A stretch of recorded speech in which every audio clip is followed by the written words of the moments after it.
ఓం నమో నారాయణాయ. ఆధ్యాత్మిక బంధువులందరికీ నమస్కారం. మానవ జన్మ ఎత్తిన ప్రతి ఒక్కరూ జీవితంలో తెలుసో తెలియకో కొన్ని తప్పులు, పాపాలు చేస్తూనే ఉంటారు.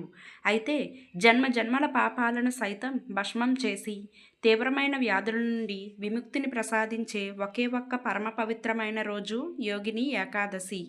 ఈ వ్రతాన్ని ఆచరిస్తే 88,000 మంది బ్రాహ్మణులకు అన్నదానం చేసినంత పుణ్యఫలం దక్కుతుందని సాక్షాత్తు ఆ శ్రీకృష్ణ పరమాత్ముడే స్వయంగా ధర్మరాజుకు వివరించాడు.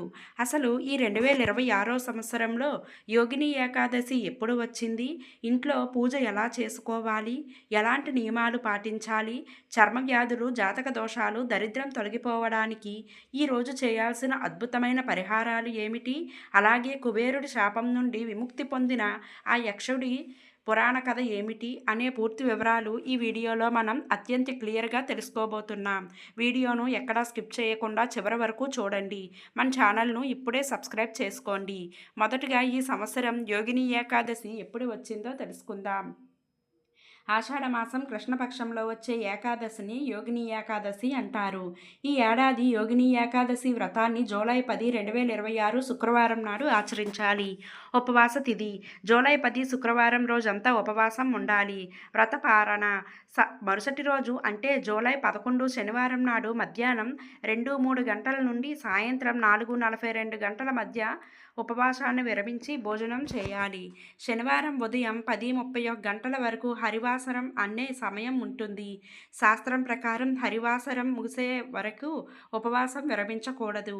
అందుకే ఈసారి పారణ సమయం మధ్యాహ్నం వచ్చింది. ఏకాదశి వ్రతం అనేది కేవలం లంకనం మాత్రమే కాదు, ఇది ఒక నియమబద్ధమైన దీక్ష. యోగిని ఏకాదశి నాడు పాటించవలసిన ముఖ్య నియమాలు ఇవే. దశమి నియమం ఏకాదశికి ఒక రోజు ముందే అంటే జూలై 9వ తేదీ గురువారం రాత్రి నుండే ఉల్లి వెల్లుల్లి లేని సాత్విక ఆహారం తీసుకోవాలి. రాత్రి భోజనం మానేసి పండ్లు తింటే మరీ మంచిది. ఏకాదశి రోజున అసలు అన్నం ముట్టకూడదు. ఆరోగ్య సమస్యలు ఉన్నవారు పాలు, పండ్లు లేదా సాబుదానా అంటే సగ్గుబియ్యం, కిచిడీ లాంటివి తీసుకోవచ్చు. తామసిక ఆహారం నిషేధం. ఈరోజు ఇంట్లో ఎవరూ కూడా మాంసాహారం, మద్యం, ధూమపానం జోలికి వెళ్ళకూడదు. బ్రహ్మచర్యం మరియు నిందలు, శారీరక కలయికకు దూరంగా ఉండాలి. ఎవరినీ తిట్టకూడదు, అబద్ధాలు చెప్పకూడదు, పరనింద, ఇతరుల గురించి చెడుగా మాట్లాడటం అస్సలు చేయకూడదు. జూలై 10వ తేదీ శుక్రవారం ఉదయాన్నే సూర్యోదయానికి ముందే మేల్కొనాలి. తలస్నానం చేసి పసుపు లేదా తెలుపు రంగు దుస్తులు ధరించాలి. పూజా స్థలం సిద్ధం. పూజా గదిని శుభ్రం చేసి ఒక పీటపై పసుపు రంగు వస్త్రాన్ని పరచాలి. దానిపై లక్ష్మీనారాయణుల ఫోటో లేదా విగ్రహాన్ని ప్రతిష్ఠించాలి. దీపారాధన విష్ణుమూర్తికి అత్యంత ప్రీతికరమైన ఆవు నెయ్యితో 2 దీపాలు వెలిగించాలి. అభిషేకం చేయాలి. అలాగే అలంకరణ లక్ష్మీనారాయణులకు గంగాజలం లేదా పాలతో అభిషేకం చేసి పసుపు, చందనం, కుంకుమలతో తిలకం దిద్దాలి. పసుపు రంగు పూలు లేదా తులసి దళాలతో అలంకరించాలి. తులసి దళాలను ఒక్కొక్కటిగా సమర్పిస్తూ ఓం నమో భగవతే వాసుదేవాయ లేదా ఓం నమో నారాయణాయ అనే మంత్రాన్ని 108 సార్లు జపించాలి. వీలైతే ఈరోజు విష్ణు సహస్రనామ పారాయణం చేయడం వల్ల కోటి పుణ్యఫలాలు లభిస్తాయి. నైవేద్యం స్వామివారికి పాయసం, పండ్లు లేదా వెన్నను నైవేద్యంగా పెట్టాలి. ప్రతి నైవేద్యంలోనూ తప్పనిసరిగా ఒక తులసి ఆకును ఉంచాలి. తులసి లేని నైవేద్యాన్ని విష్ణువు స్వీకరించడు. చివరిగా కర్పూర హారతి ఇవ్వాలి.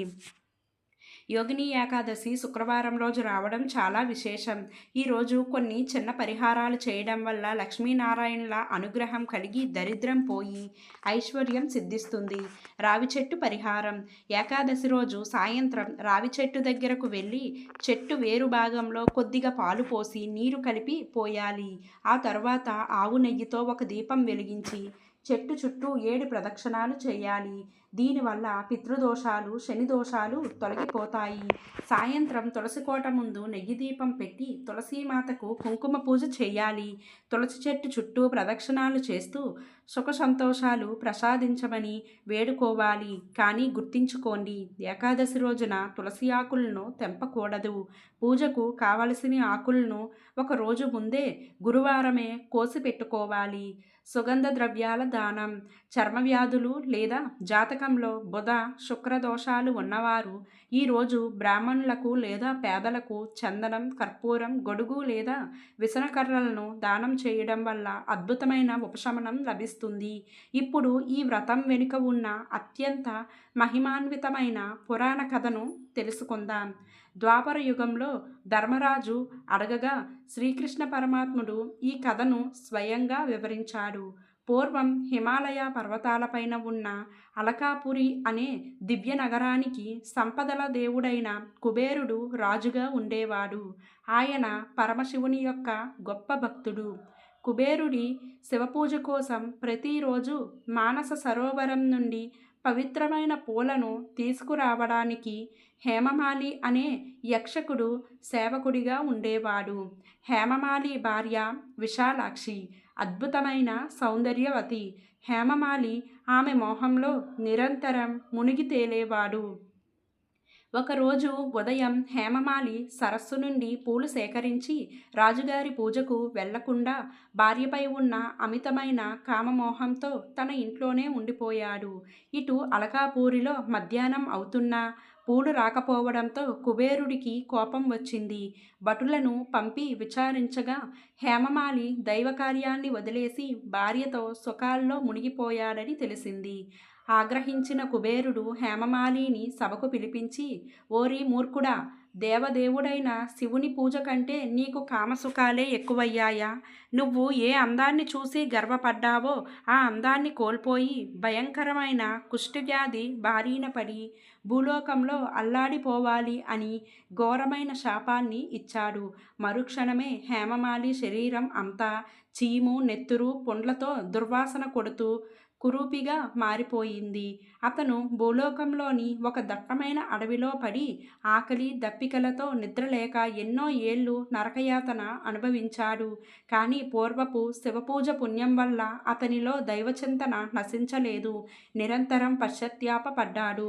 అలా తిరుగుతూ ఒకరోజు అతను హిమాలయ లోయల్లో ఉన్న మార్కండేయ మహర్షి ఆశ్రమానికి చేరుకొని ఆయన పాదాలపై పడి రక్షించమని వేడుకున్నాడు.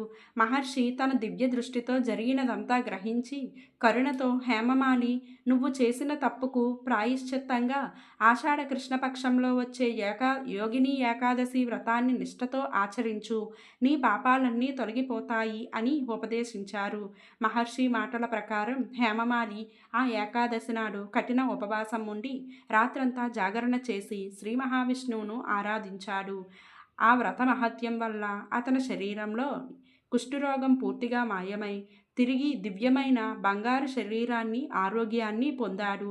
కుబేరుడి శాపం నుండి విముక్తుడై తిరిగి అలకాపూరి చేరి తన భార్యతో సుఖంగా జీవించాడు.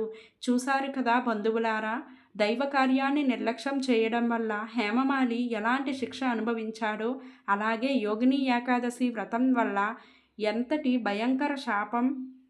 ఎంతటి భయంకర పాపం, రోగం నుండి విముక్తి పొందారో. శాస్త్రాల ప్రకారం తెలియక చెట్లను, వృక్షాలను నరకడం వల్ల వచ్చే దోషాలు కూడా ఈ ఏకాదశి వ్రతం వల్ల తొలగిపోతాయి. అందుకే ఈరోజు ఉపవాసంతో పాటు ఇంట్లో లేదా బయట కనీసం ఒక చిన్న మొక్కను నాటడం కూడా మంచిది.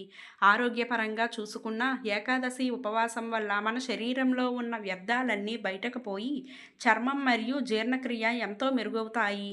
కాబట్టి ఈ జూలై 10, 2026న వచ్చే యోగిని ఏకాదశి రోజున మీ శక్తి కొలది ఉపవాసం ఉండి లక్ష్మీనారాయణుల కృపకు పాత్రులు అవ్వండి. ఈ సమాచారం మీకు నచ్చిందని ఆశిస్తున్నాము. ఈ వీడియోను ఇప్పుడే లైక్ చేయండి. మీ స్నేహితులు, బంధువులకు షేర్ చేయండి. వారు కూడా ఈ వ్రత విశిష్టత తెలుసుకొని పుణ్యం పొందుతారు. మరిన్ని ఇలాంటి ఆధ్యాత్మిక విశేషాల కోసం మన ఛానల్ను ఇప్పుడే సబ్స్క్రైబ్ చేసుకోండి. కామెంట్ బాక్స్లో ఓం నమో నారాయణాయ అని రాయడం మరవకండి. సర్వేజన సుఖినో భవంతు. ధన్యవాదములు.